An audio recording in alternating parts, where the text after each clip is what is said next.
Hello students, welcome to Ramrane biology classes. Ramrane biology classes में आपका स्वागत है। स्टूडेंट्स, आज मैं आपके लिए लेके आया हूँ the fundamental unit of life से एक टॉपिक है द एंडोप्लाज्मिक रेटिकुलम।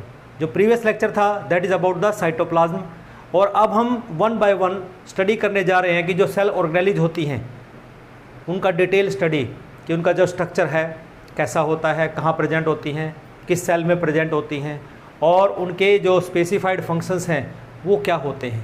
तो चलिए शुरू करते हैं। आज का जो ऑर्गेनेलिज है दैट इज़ एंडोप्लाज्मिक रेटिकुलम।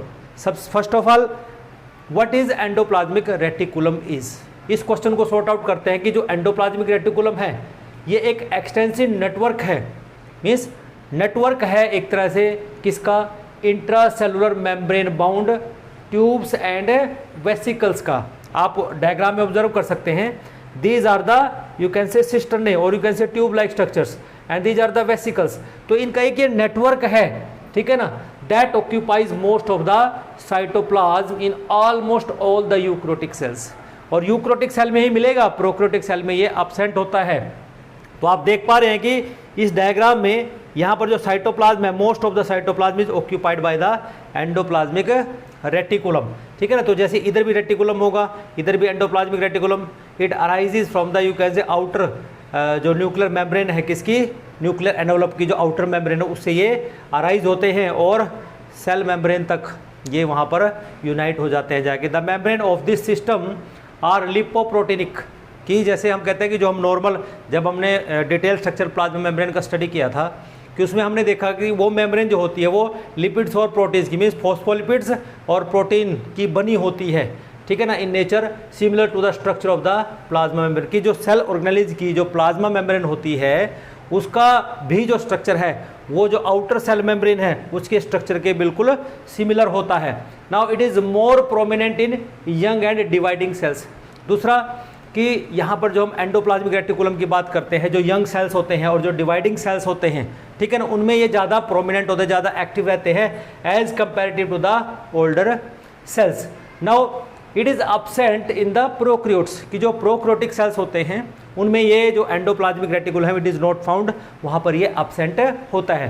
फिर बात कर लेते हैं इसके जो दो टाइप्स होते हैं, एक रफ एंडोप्लाज्मिक और दूसरा स्मूथ एंडोप्लाज्मिक रेटिकुलम। तो सबसे पहले लेते हैं रफ एंडोप्लाज्मिक रेटिकुलम। जब हम रफ की बात करते हैं तो इट्स अपीयरेंस रफ, कि ये इसका जो अपीयरेंस होता है बच्चों वो रफ ही होता है। जैसे आप डायग्राम में देख पा रहे हैं कि यहाँ पर ये जो राइबोसोम्स हैं दे आर सराउंडिंग और you can say they are present in the cytoplasm and they are present on the surface of the endoplasmic reticulum. Reticulum के सरफेस पे है, मीन्स अगर आप इसको यहाँ से ध्यान से देखें तो ये आपको रफ अपीयरेंस में दिखाई दे रहा है, it looks like very rough, लेकिन यहाँ ये स्मूथ दिखाई दे रहा है क्योंकि यहाँ पर राइबोसोम्स एब्सेंट होते हैं। तो जहाँ पर राइबोसोम्स में जो ग्रेन लाइक स्ट्रक्चर्स हैं वो प्रेजेंट होते हैं, because of that they looks rough in surface. अगर हम इसको इलेक्ट्रॉन माइक्रोस्कोप में देखें तो ये इसका जो अपीयरेंस हमें रफ दिखाई देगा। As large number of grain like ribosomes attached to the cytoplasmic surface of the endoplasmic reticulum. तो ये राइबोसोम्स की प्रेजेंस की वजह से इनका जो अपीयरेंस है, जब हम इलेक्ट्रॉन माइक्रोस्कोप से स्टडी करते हैं एंडोप्लाज्मिक रेटिकुलम को तो हमें रफ दिखाई देता है। Now ribosomes are sites of the protein synthesis, कि जहाँ पर भी राइबोसोम्स प्रेजेंट होते हैं बच्चों उनका एक ही काम होता है, they act as a site of the protein synthesis, और इसको हम प्रोटीन फैक्ट्रीज भी कह सकते हैं। Now rough endoplasmic engaged in the synthesis and transport of the proteins, कि आप यहाँ पर देख पा रहे हैं कि ये जो रफ अपीयरेंस वाला है इसको हम रफ एंडोप्लाज्मिक रेटिकुलम कह देते हैं, और ये प्रोटीन फैक्ट्रीज या ट्रांसपोर्ट को यू कैन से काम करते हैं। ये gradually rough endoplasmic reticulum is more abundant in the deeper part of the cytoplasm near the nucleus where it is connected with the you can say outer membrane of the nuclear envelope, कि जो बाहर की तरफ है means outer side में थोड़ा जो rough appearance है वो कम होता है, लेकिन न्यूक्लियस की साइड में ज़्यादा होता है। जैसे आप देख पा रहे हैं कि न्यूक्लियस की आउटर मेम्ब्रेन के ऊपर राइबोसोम्स यहाँ पर प्रेजेंट होते हैं, बिकॉज ऑफ दैट यहाँ पर ये its looks rough in appearance. It is well developed in the cells that synthesise and secrete proteins. ये सबसे मेन पॉइंट है कि जो हमारे पास एंडोप्लाज्मिक रेटिकुलम है वेयर डज इट लोकेटेड, तो तो हम ये कहते हैं कि ये उन सेल्स में लोकेटेड होते हैं कि जो सेल्स क्या प्रोटीन सिंथेसाइज करते हैं और उसको सीक्रेट करते हैं, वहाँ पर ये अबंडेंट अमाउंट में होते हैं। तो चलिए आगे नेक्स्ट हम पढ़ते हैं स्मूथ एंडोप्लाज्मिक रेटिकुलम। नेक्स्ट होता है हमारे पास स्मूथ एंडोप्लाज्मिक रेटिकुलम।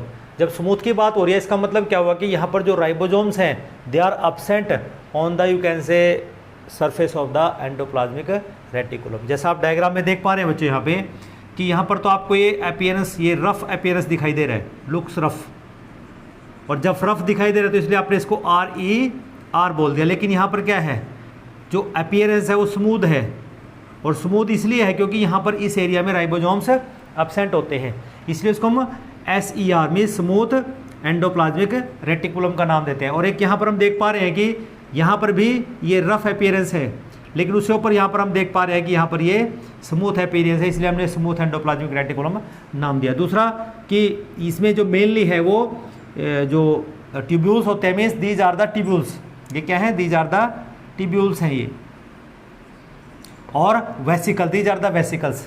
तो जो स्मूथ एंडोप्लाज्मिक रेटिकुलम्स है it comprises mainly you can say tubules and the vesicles, and it is free from ribosomes, और इसके ऊपर राइबोसोम्स नहीं होते, and are more abundant near the peripheral part of the cytoplasm.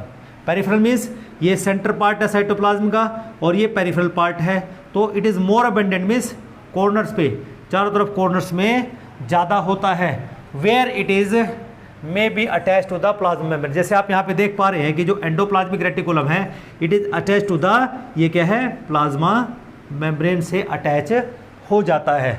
After that it help in the synthesis of the fats और lipid molecule, ये help करता है fat और लिपिड मॉलिक्यूल को सिंथेसाइज करने में। It is well developed in the cells that secrete lipids, तो जो सेल्स फैट्स को सिंथेसिस करने में हेल्प करते हैं वहाँ पर जो स्मूथ एंडोप्लाज्मिक रेटिकुलम होता है वहाँ पर वेल डेवलप्ड होता है। It forms vesicles mainly in which the large molecules of the proteins and lipids are transported. इसका मतलब क्या हुआ कि ये जो वेसिकल्स हैं these are synthesized by the you can say smooth endoplasmic reticulum, और इनको हम क्या बोल देंगे, ट्रांसपोर्ट वेसिकल्स इनको हम कहते हैं। ट्रांसपोर्ट वेसिकल इसलिए बोला कि सेल के अंदर जो प्रोटीन बनता है, मैक्रोमोलिक्यूल्स बनता है और जो लिपिड्स बनता है उनके ट्रांसपोर्ट के लिए from one cell to another cell, ठीक है ना। अगर हम प्लांट सेल की बात करते हैं तो वाया प्लाज्माडेस्माटा इनका ट्रांसपोर्ट होता है, और you can say within the cell कि सेल में एक जगह से दूसरी जगह इसको within the cell transport में हेल्प करते हैं। अब जो मेन है बच्चों यहाँ पे कि जो सम प्रोटीन्स हैं which are synthesized by the you can say rough endoplasmic reticulum and the lipids which are synthesized by the smooth endoplasmic reticulum, they are utilized in the synthesis of the plasma membrane की plasma membrane बनाने में helpful है, building the you can say cell membrane, और इसी को क्या बोलेंगे, membrane biogenesis means it help in the membrane biogenesis।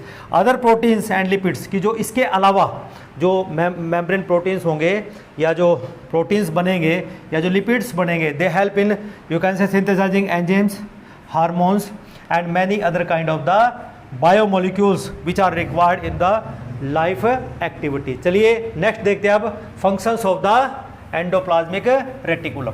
बच्चों अब देख लेते हैं फंक्शंस, बड़ी ही मोस्ट इंपॉर्टेंट ऑर्गेनली है जो सेल के लिए बहुत सारे इंपॉर्टेंट फंक्शंस करती है। सबसे पहला फंक्शन है जो एंडोप्लाज्मिक रेटिकुलम है act as a supporting skeletal and framework of the cell to maintains its form. किया जैसे आप देख पा रहे हैं कि यहाँ पे डायग्राम में कि ये इस तरह से इसका नेटवर्क फैला हुआ पूरे साइटोप्लाज्म में। इसका मतलब क्या हुआ कि सेल को एक फॉर्म प्रोवाइड करता है और एक इसका स्केलेटल की तरह ये एक्ट करता है, ठीक है ना। फिर दूसरा है ट्रांसपोर्ट ऑफ मटीरियल्स कि it help in the you can say transport of materials from one cell to the another, कि एक सेल से दूसरे में, क्योंकि आपको अभी बताया गया कि जो ट्रांसपोर्ट वेसिकल्स होती हैं कि वो लिपिड्स को और प्रोटीन्स को एक सेल से दूसरे सेल में ट्रांसपोर्ट करती हैं।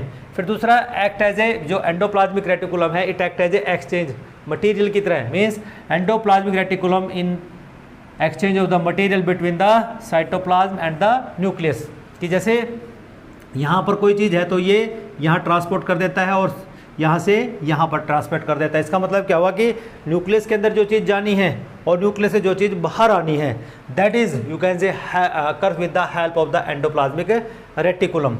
बड़ा ही important function, localization of the organelle. Localization का मतलब कि कौन सी ऑर्गेनेली कहाँ पर प्रेजेंट होगी और आपस में उनका डिस्टेंस क्या रहेगा, that is localization of the organelle keeps the cell's organelles properly stationed and distributed in relation to the another organelle. It is also done by the endoplasmic reticulum. Now surface protein synthesis की जो surface protein synthesis होती है, surface protein synthesis का मतलब कि जो ribosomes है they are present on the surface of the endoplasmic reticulum, ठीक है ना, तो act as the site of the protein synthesis को हम प्रोटीन फैक्ट्रीज के नाम से जानते हैं। Now surface for synthesis of the other substances, कि एक सरफेस प्रोवाइड करता है किसकी सिंथेसिस के लिए, स्मूथ एंडोप्लाज्मिक रेटिकुलम लिपिड्स को सिंथेसाइज करता है, जिसमें हमारे पास क्या क्या होता है, फॉस्फोलिपिड्स हैं, कोलेस्ट्रॉल हैं एंड स्टीरॉयड हार्मोन्स हैं। Okay, now come to the packaging, very important you can say function, कि जब प्रोटीन सिंथेसाइज हो जाते हैं, ठीक है ना, राइबोसोम्स में, वो पहुंच जाते हैं एंडोप्लाज्मिक रेटिकुलम ल्यूमन में। ल्यूमन का मतलब क्या हुआ कि ये जो अंदर का स्पेस है इसको हम ल्यूमन बोलते हैं, ठीक है ना, ये है ल्यूमन। तो इसका मतलब इस ल्यूमन के अंदर यहाँ पर प्रोटीन आ जाता है एंड मॉडिफाइड, और वहाँ जाके मॉडिफाइड हो जाता है and move to the transitional area of the endoplasmic reticulum, जहाँ पे बड्स ऑफ उसे टूट के एक ट्रांसपोर्ट वेसिकल में बन जाता है। मीन्स जैसे बड ऑफ हो गया तो एक ट्रांसपोर्ट वेसिकल यहाँ पर ये बन जाती है, which carries the protein to the Golgi apparatus. उसी के सराउंडिंग में यहाँ पर गोल्जाई अपरेटस जो पैकेजिंग का काम करती है, उसमें यहाँ पर प्रोटीन या लिपिड्स को पहुँचा देता है। Next important function detoxification.